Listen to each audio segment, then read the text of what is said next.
Welcome to ECG Basic Part 4. In ECG Basic Part 4, we'll talk about ST segment and QT interval. Normally, ST segment should be, this is the ST segment. This should be in the same level as the isoelectrical line, that is TP segment or isoelectrical line.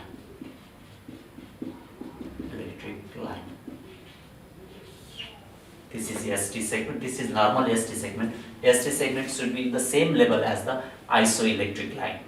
So the ST segment may be elevated, ST segment may be depressed. So we will come to the abnormal ST segment. ST segment abnormality.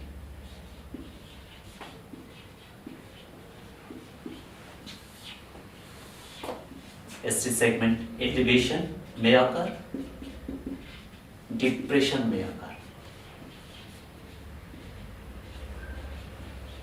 Depression may occur. Elevation can be again two times.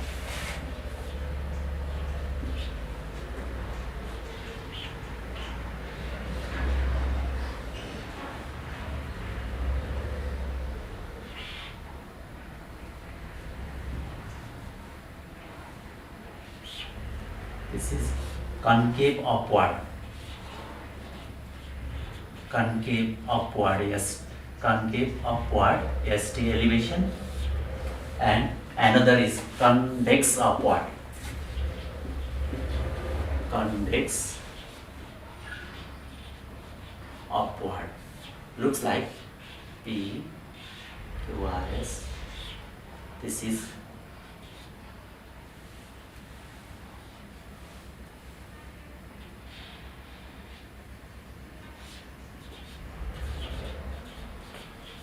convex upward. This concave upward and convex upward ST elevation. Causes of the concave upward ST elevation is early repolarization syndrome. Early repolarization syndrome. And another cause of the early repolarization syndrome is this is concave upward. Number one is early repolarization syndrome, another is pericarditis. Pericarditis. This is pericarditis. And another is convex upward ST elevation. Convex upward ST elevation occurs in stemming, that is ST elevation MI. According to the site, it can be inferior ST MI if ST elevation occurs in 2-3 AVL. If it occurs in 1 and AVL, that is lateral wall MI. If P1 and P2, anterior wall MI, P3 and P4, septal wall MI, just like QFs I had mentioned in the previous class. That is, so it occurs in ST elevation MI, vasospastic angina. Spastic angina. Vasospastic angina is also called Prinzmetal's angina, but interestingly, here the ST elevation is episodic, that is ST elevation occurs during the vasospasm only. At that time, chest pain also occurs. Once chest pain subsides, ST segment becomes normalized. And another is ventricular aneurysm. Ventricular aneurysm.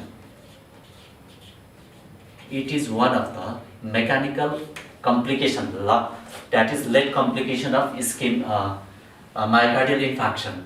In order to save ventricular aneurysm, there should be persistent ST elevation for more than 6 months.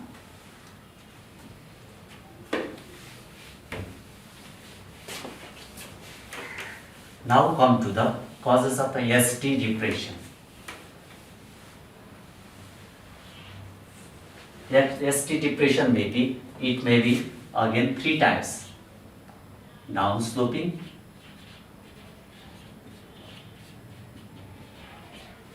horizontal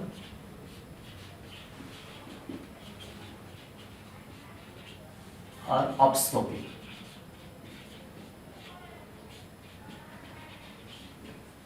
ST depression can be downsloping, horizontal or upsloping. Downsloping, the figure will be like this.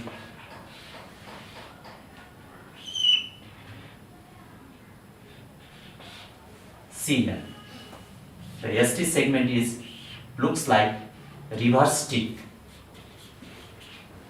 Two tick is like this. Reverse tick is like this. It is called reverse tick, or also called reverse hockey stick shine. This occurs as a complication of digoxin toxicity.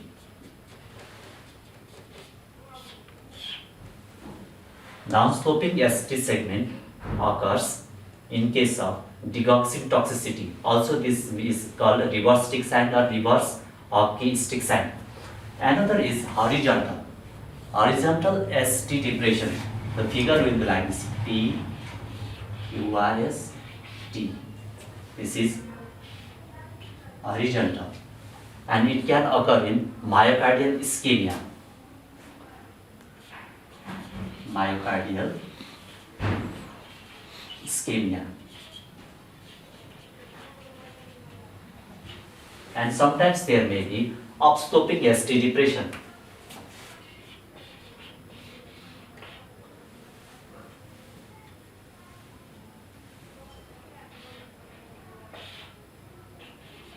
See, this is not reverse, it is opposite to the reverse, it is true tick sign.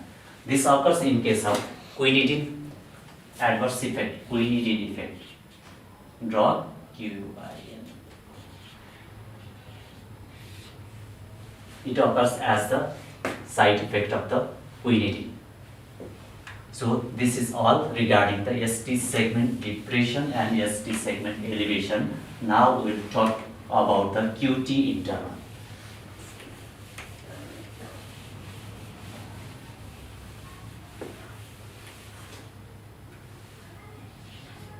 QT interval. QT interval, as the name implies, this interval means time. So what is the time duration of the QT interval? I'll mention. Actually, the QT interval is that it starts from the end of the PR interval to end of TUL, or beginning of QRS complex to end of the TUL. It is 9 to 11 small squares. 9 to 1 small square is equivalent to 0.04 second, that is to say 0.36 second to 0.44 second is normal QT interval. If it is less than 9 small square or 0.36 second, that is called short QT interval. Short QT interval. If it is more than 11 or 0.44 second, that is called prolonged QT interval. If it is less than 9 small square or 0.36 second, that is condition is called short QT interval. Short QT interval, the causes are hypercalcemia,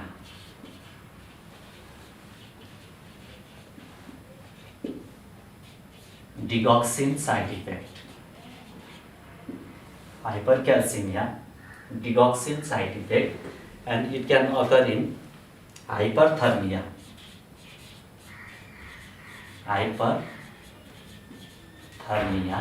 as well as side effect of class 1B anti-arrhythmic drug. Short QT causes of short QT interval is hypercalcemia, digoxin effect, hyperthermia, and class 1B anti-arrhythmic drug like lignocaine and mexiletine. If the time duration is more than 11 small square or more than 0.44 second, that is called prolonged QT interval, that can occur in congenital condition, which is also called prolonged QT syndrome, or acquired diseases. Acquired diseases like acquired conditions like hypokalemia,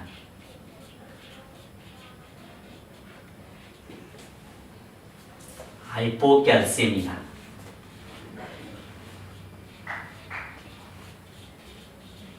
that is increased potassium or calcium level, or as a side effect of class 1A antiarrhythmic drug, class 1A antiarrhythmic drugs, or it can also occur as the side effect of the macrolides like azithromycin or erythromycin.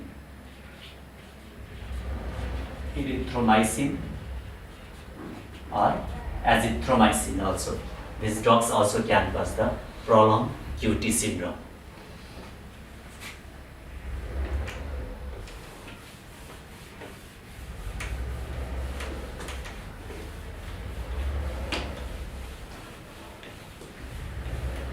Another topic in this ECG basic, after the QT interval, I will talk about ECG, serial ECG changes in EMI, that is myocardial infarction according to the time. ECG changes in EMI.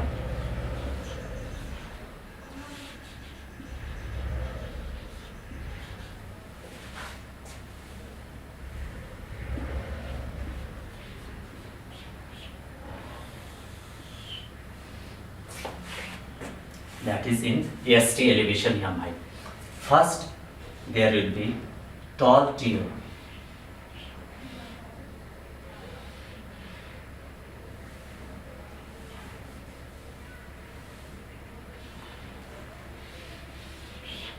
See here, this is tall tube.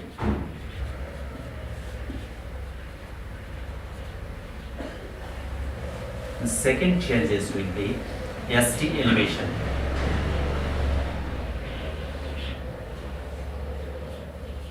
ST elevation. Third changes will be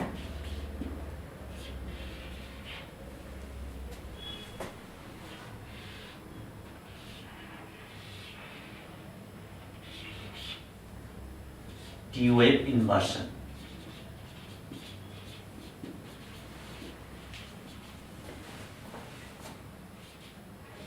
Inversion. T-wave inversion. ST elevation is also called Pardy's sign.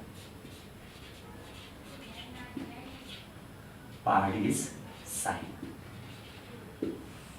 And fourth changes occurs Q-wave occurrence. That is pathological Q-wave, which I have mentioned that it should be, the depth should be more than 3 millivolt.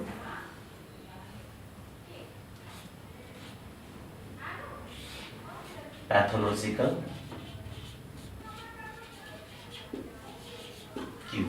So serial changes in myocardial infarction is, first is tall Q-wave, second is ST elevation, that is also called Pardy's sign, third is T-wave inversion, and fourth is pathological Q-wave. We should know the time this tall T-wave occurs.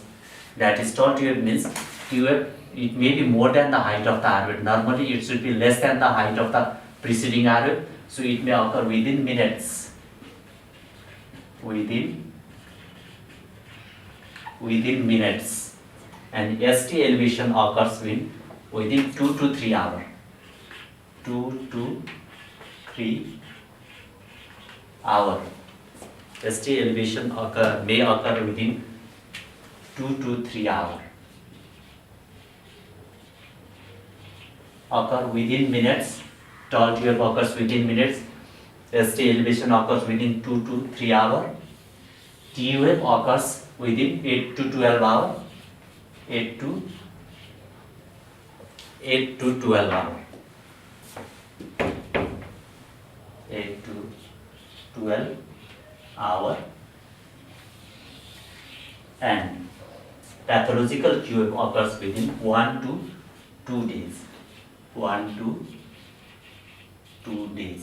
So with the ECG phase, ECG এর চেহারা দেখে আমরা বলতে পারবো কতক্ষণ হয়েছে EMI patient কতক্ষণ পরে আসছে আমাদের প্রেজেন্ট করছে আমরা জানতে পারবো। That is to say by looking at the ECG we can tell at which time the patient has presented to us after the EMI. Okay, along with this by memorizing this time duration. So this is all regarding the ECG basic part 4. We conclude the session here.